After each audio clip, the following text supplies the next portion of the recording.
Playing the best music and the best variety. The Mix, 105.7. Joining me now is the one and only Gwen Sebastian. She's a singer-songwriter, native of North Dakota, grew up in Hebron, and is currently living in Nashville, and now is on NBC's The Voice. Hello, Gwen. How are you doing today? I'm good. How are you guys? Oh, wonderful. Loving the Marchuary weather we're having.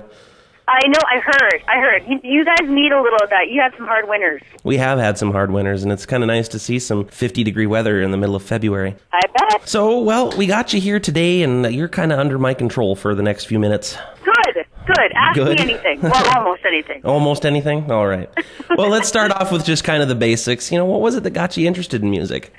Well, I grew up with a musical family. My parents are musicians, and that's how I started. Started singing with them and singing in church, and it was kind of always part of our life, and I sang, I guess, since I was about 4, although I don't remember that much, but throughout the years I kept kind of pursuing it, and then I finally moved to Nashville, and that was about 15 years ago, and moved there for music. But once I got here, what do you know, I didn't really do a lot with music. It was crazy. I honestly was a little intimidated with everything, and so it took me a little while to kind of really get back into it. So it was about 6 years ago that I really took it full time and have been touring with my band, Breakaway, and we've been playing all over the country.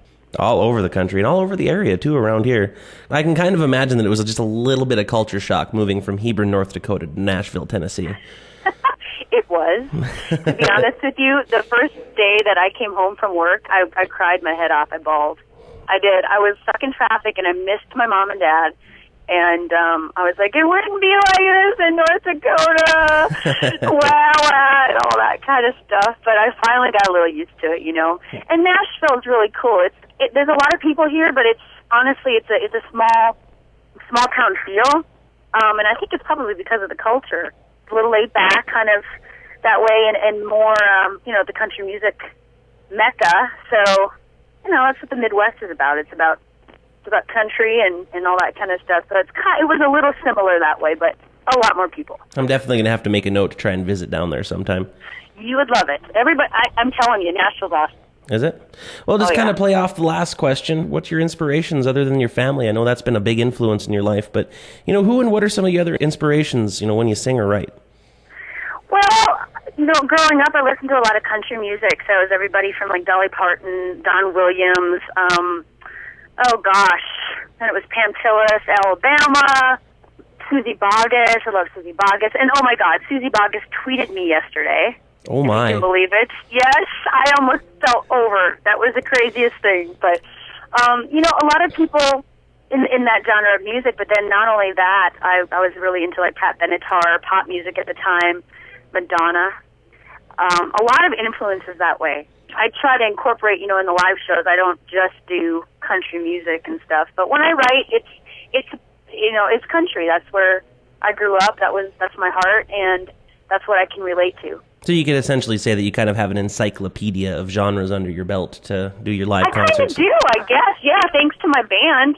They can play anything, and so we do. There's a lot of songs that we know. I can't believe I know the words to all of them. I bet you that's probably one of the hardest things to do is to remember those words. Kind of, sort of, yeah. That and not falling over when wearing high heels on stage. Ooh, I could imagine that'd probably be a rather humiliating experience if that ever happened. Well, that kind of lets me into another question. Then anything you'd like to say just to other artists that are trying to kind of make it into the music industry?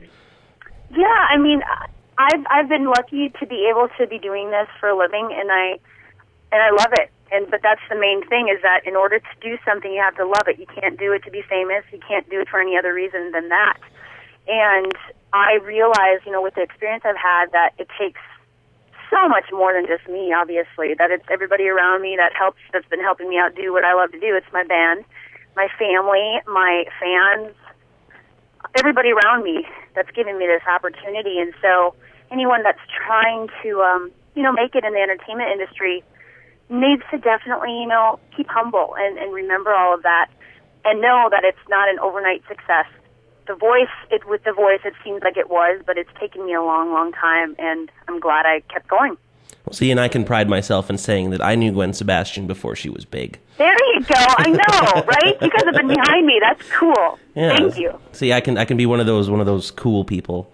Yeah, heck yeah. So, well, you mentioned The Voice, and I'm sure you're probably sick of questions and answering questions about this, but everyone's just a buzz here in North Dakota, especially the Dickinson area, knowing you in years past and everything from being around here as your local band. And I mean, we got to all know, what experiences are you getting from The Voice? You know, I'll never get sick of answering this question because to me it's the greatest thing that's ever happened to me. And it all started with, doing an audition. And in fact, I mean, I watched the show last year. I loved it, but it wasn't until my cousin Dina, who is in Killdeer, by the way, Dina Benz, that she was like, "Gwen, you should try out for The Voice." And I was like, okay, why not? I'm 37. There's not a lot of more chances to really go for it, and I was willing to take that chance. And so I went to audition in LA, and that was my first audition. I couldn't make it to the Nashville one because I was gone on the road. So I made it to LA, did that, and got a call back.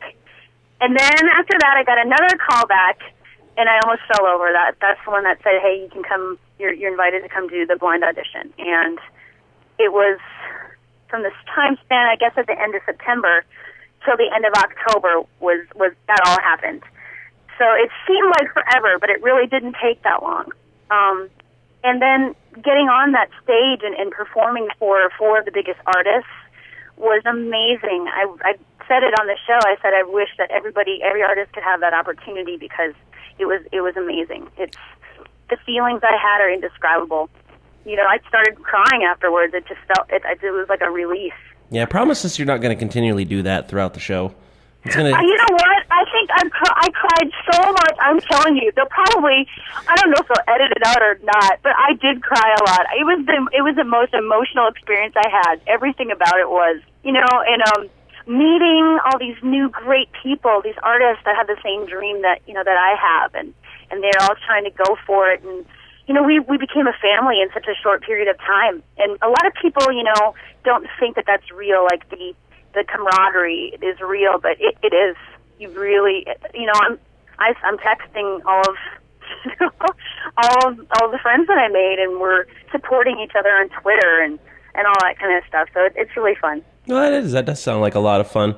One question that we do have to ask too is, you know, why did you pick Sugarland Stay as your audition song for the biggest artists in the history of music, standing right in front of you? I could never do it. Well, I wanted to sing a country song, and I wanted it to be a song that had a lot of emotion in it, where I could be vulnerable and then to kind of give a little more hint of passion and a little more power to it. And that song has it all. Jennifer Nettles wrote a wonderful song, and I just wanted to bring as much emotion as she does when she sings it, and that's what I was trying to do. You know, connect with the audience. And you know, I am country. I grew up in the country. My heart's country, and so I knew I wanted to do that. And thank goodness Blake Shelton turned his chair around, because that would have been my first choice if I got to pick. I'd never felt so nervous for you in my entire life. Watching that. You and me both, man. Oh God! And watching it again, you know, on television, I was reliving it all. It was crazy. I'm sitting there, kind of acting like your parents when they're watching the monitor. I'm like, come on, someone turn their chair. Oh gosh! It was like watching you win the Super Bowl. It felt like that. Oh, I bet. I mean, I cheered out loud when I saw that Blake turned his chair. I was like, perfect. So I have to ask, what is it like to work with Blake Shelton? You see him on Twitter all the time with all of his crazy things he tweets, and I mean, seems like a fairly in-your-face person. I mean, seems like a decent guy at the same time. Well, you know, after I got off that stage and he gets up and he hugs me, he's giant. Like, he's so tall. I never realized how big he was. And he gives a great hug, and he's, you know, with the little time that I got to spending with him, I know that he's as funny as he portrays on his tweets, and he is a nice guy, one of the nicest guys in the business, and he is truly into, you know, helping us. That's why he's there, and that's what I saw in him last year when he was with, you know, coaching his team, like especially with Dia and Xenia. You know, he was so like a dad to them. And I can tell you, he's as real as what he seems.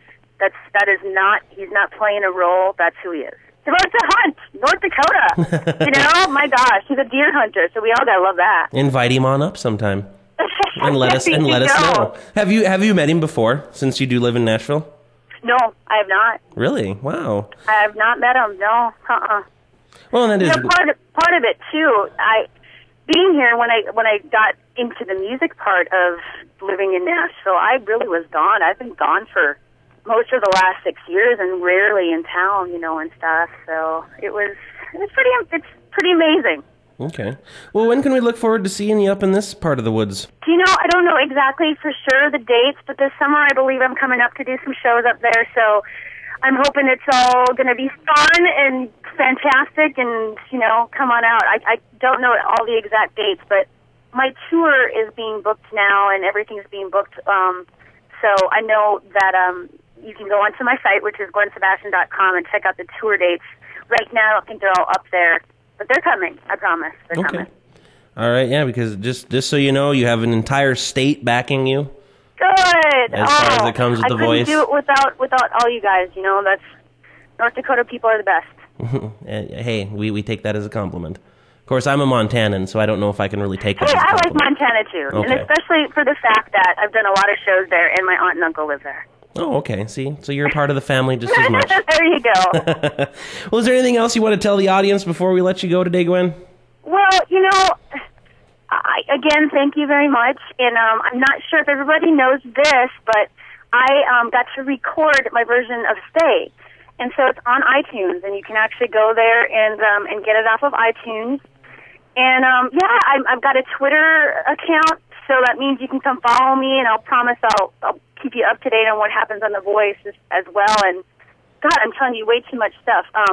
The Voice actually has our own artist spot on NBC on thevoice.com, where we blog and we give you little behind-the-scenes pictures and videos and all that kind of stuff. So you can check that out, too. You just go to thevoice.com, I believe, and you can find it all on there. I can testify for you, too, that if you are on Twitter, you actually do reply.